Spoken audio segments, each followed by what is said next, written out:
Kita biasa je dengar kalau seorang player bola ni, bila dia injured, terutamanya bila injured panjang, lebih daripada 3 bulan dah, 4 bulan, 5 bulan, setahun, bila dia dah comeback, dia akan ambil masa untuk jumpa dia punya form.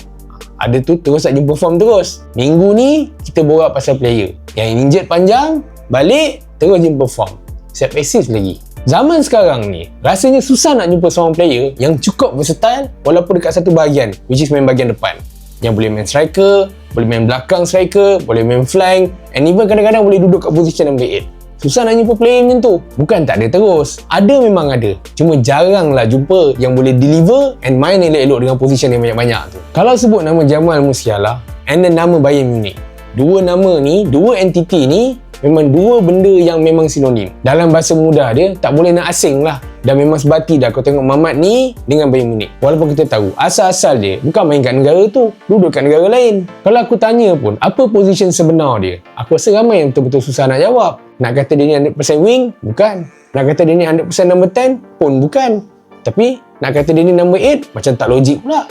Bila fikir-fikir balik, dekat atas padang tu, selalu nampak. Everywhere dia ada. Yang paling penting, adalah impact dia. Bukan sekadar main penuhkan masa je. Tak. Ada efek, ada impact dia bila dia masuk. Apa pun, dalam Calcio Botak ni, bukannya aku nak borak pasal position dia. Tu cerita lain lah, technical punya part. Kita nak dengar siapa dia. Walaupun banyak tempoh membesar dia dekat England, Jamal Musiala ni sebenarnya lahir dekat Stuttgart, Jerman. Kalau nak cek satu nama yang cukup familiar, datang daripada tempat yang sama, Timo Werner, which is pemain yang kita pernah tengok dia main dekat Premier League dengan Chelsea dan juga Tottenham Hotspur. Ibu dia, Caroline Musiala, asal dari Jerman tapi ada darah Poland. Bapa dia pula, Daniel Richard, datang dari puak Yoruba Nigeria tapi menetap dekat Jerman. Kalau ada antara kita yang tak tahu, puak Yoruba ni sebenarnya salah satu kaum yang asal daripada belah barat Nigeria. Masa kecil, dia tinggal dekat Stuttgart sampai umur 2 tahun. Lepas tu, dia gerak pergi Fulda, satu bandar dekat Hesse, Jerman. Sebab mak dia nak sambung study and dia orang stay situ sampai umur dia masuk 7 tahun. Sebelum dia pindah dekat England. Jamal Musiala ni anak sulung daripada 3 orang adik-beradik. Bawah dia ada adik lelaki, ada adik perempuan. Seorang nama Latisha and seorang lagi nama Gerald. Bila pindah ke England, satu family dia stay dekat area Southampton. Dari situ, dia start kenal bola sepak. Tapi, waktu awal tu, dia memang struggle. Sebab dia kurang dalam komunikasi disebabkan tak reti nak cakap bahasa Inggeris. Cuma, macam yang aku cakap awal-awal tadi, family dia pindah sebab mak dia nak sambung study. Mak dia sambung degree dekat Southampton atas jurusan Social Science. Kalau ibu dah pandai, takkan anak tak boleh langsung cakap Inggeris. Bila dah lama-lama, dia pun slowly dapat adapt dengan life kat situ. Dan tempoh tu bukannya permanent untuk dia dan juga family dia. Bila ibu dia dah habis belajar, settle degree dekat England, dia patah balik pergi Jerman, ambil master kat satu universiti, area Frankfurt. Jamal Musiala ni, bila dah masuk sekolah, sebenarnya budak pandai juga. Aku rasa ikut otak mak dia juga kot. Kalau tak pandai, macam mana dia boleh dapat beasiswa? Jamal Musiala dapat beasiswa masa umur 11 tahun daripada Elite with Gift School dekat area South Croydon. And nak jadi cerita, private school tu ada partnership dengan Akademi Chelsea. Tapi kau sabar ajap. Selain daripada cerita bola sepak, walaupun aku dah sebut tadi, dia ada link dengan Akademi Chelsea. Jamal Musiala ni, waktu dekat sekolah dulu, dia ada libat dengan benda lain juga. Jarang-jarang tau, budak bola involve dengan catur. Tu dah first, siap main team sekolah lagi untuk catur. Lepas catur, dia ada join pula Apkido. In case kalau korang lost lah, Apkido tu apa? Salah satu seni pertahanan diri lah daripada Korea. Aku nak cerita detail pun, aku pun bukannya tahu sangat Apkido ni macam mana. Lagi satu, paling rare, dia pernah join tim sajak tau. Kau cari berapa ramai budak bola yang power bab sajak. Ni bukan cerita pasal caption Instagram ke, post quote jenis sedih-sedih kat Instagram ke, social media, bukan. Ni sajak, ni barang art ni. Tapi Musiala ada benda tu. Kehidupan bola sepak Jamal Musiala ni pula start masa umur dia 4 tahun. Sejak pada umur tu lagi, ayah dia dah bagi exposure yang cukup banyak bagi main bola sepak, tendang secara seronok dekat padang training dengan satu klub Jerman, TSC Lenners. Masa tu ada seorang coach nama dia Hoffman yang mula-mula sekali jumpa talent Jamal ni. Just imagine, Hoffman tu ada cerita.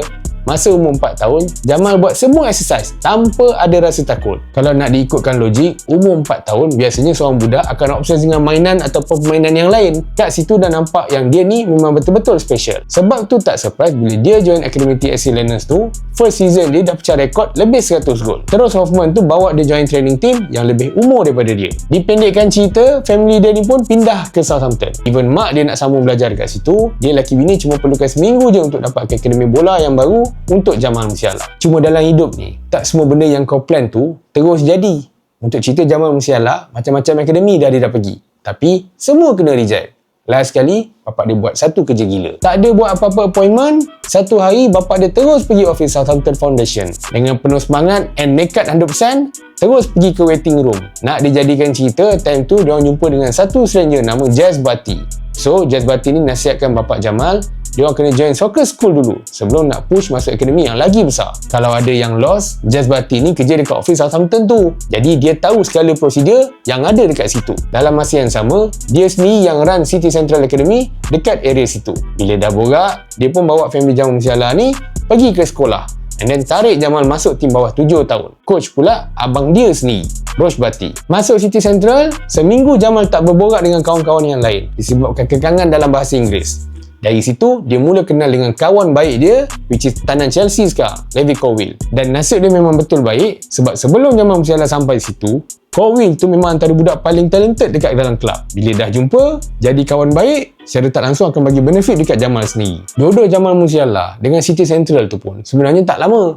Dia bukan pasal dia tak boleh perform ke, tak boleh deliver ke apa. Tapi sebab Rosh Bati yang aku sebut tadi, dia sendiri dah nampak yang Jamal punya level ni bukan sekadar duduk dekat dalam kelab tu.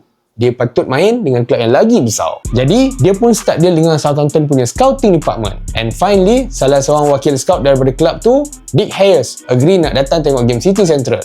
Dalam game tu, member perform. Daripada 10 minit permainan, dia score 6 gol. Lepas dah discuss, dia bawa parent Jamal ni pergi jumpa ketua skuad pembangunan Southampton, Terry Moore. Walaupun awal-awal perjumpaan tu, Terry Moore ni buat macam tak nak layan, tapi bila dah tengok sendiri depan mata, terus describe bakat yang ada dekat Jamal Musiala ni jauh lagi baik. Even compare dengan Theo Walcott dan juga Gareth Bale yang pernah duduk dalam akademi Southampton. Dipendekkan cerita, Jamal Musiala pun join lah akademi Southampton. Dan bila dah duduk situ, dah perform dekat situ, banyaklah game yang high level dia join. Teruslah klub-klub besar ni nampak. Contoh macam Arsenal, Chelsea. Berebut-rebut nak tarik dia. Bila dah tengok situasi macam tu, ada seorang executive chairman club, Nicola Cortez, dah start fikir pasal bisnes. Tapi apa yang mengejutkan, bila dah start nego macam-macam, tiba-tiba Jamal Musiala decide untuk tak jadi pergi dua-dua kelab tu. Tapi datang masalah lain. Nicola Cortez dah tak jadi nak jual dan nak simpan Jamal ni dalam kelab.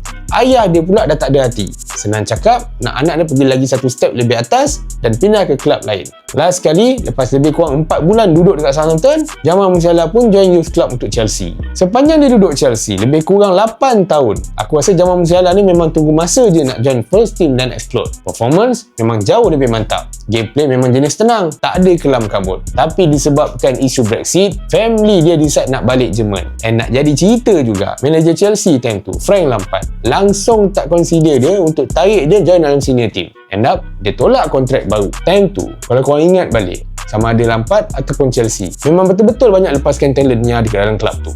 Contoh paling senang, sekarang ni Michael Olise. Time tu dia lepaskan Crystal Palace. Sekarang dah duduk elok dah kat Bayern Munich. Ada lagi seorang, tu, yang dekat Liverpool tu, Harvey Elliott. Dah gerak dah pergi kat Aston Villa. Tapi senang cakap, dah main dah dekat high level punya team. Tapi tak tahulah, Chelsea ke, Lampard ke, macam mana Kalau korang ingat, masa 2019 dulu, kan ada cerita kalau Hudson Odoi nak pergi Bayern Munich. Tapi last transfer tu pun senyap je. Cuma waktu tu, dalam cerita tu juga, abang Hudson Odoi tu, Bradley, dia ada sebut pasal nama Jamal Musiala. Julai 2019, Jamal Musiala pun join Bayern. Apa jadi dengan Chelsea waktu tu? Pisang kejap. Kenapa pisang? Sebab waktu tu kalau korang ingat, Chelsea kena transfer ban. Selebihnya, apa yang jadi? Itulah Jamal Musiala yang korang tengah enjoy kat Jerman sekarang. Or even dekat dalam Bayern. Tapi tak adalah enjoy mana. Member pun baru je comeback. Kan itu masa Club World Cup. Member sudah patah kaki. Ngeri yo. Minggu ni, apa kata kau share kat aku nama player yang betul-betul rugi kelab dia lepaskan dia? Contohlah, Scott McTominay. MU rugi lepaskan dia, tiba-tiba dia perform kat Napoli. Jamal Musiala, sama juga. Chelsea lepaskan dia, tapi elok member duduk kat Bayern. Main dengan Jerman. So minggu ni, cuba korang saja satu nama. Yang agak-agak korang lah, betul-betul rugi kelab yang lepaskan dia tu.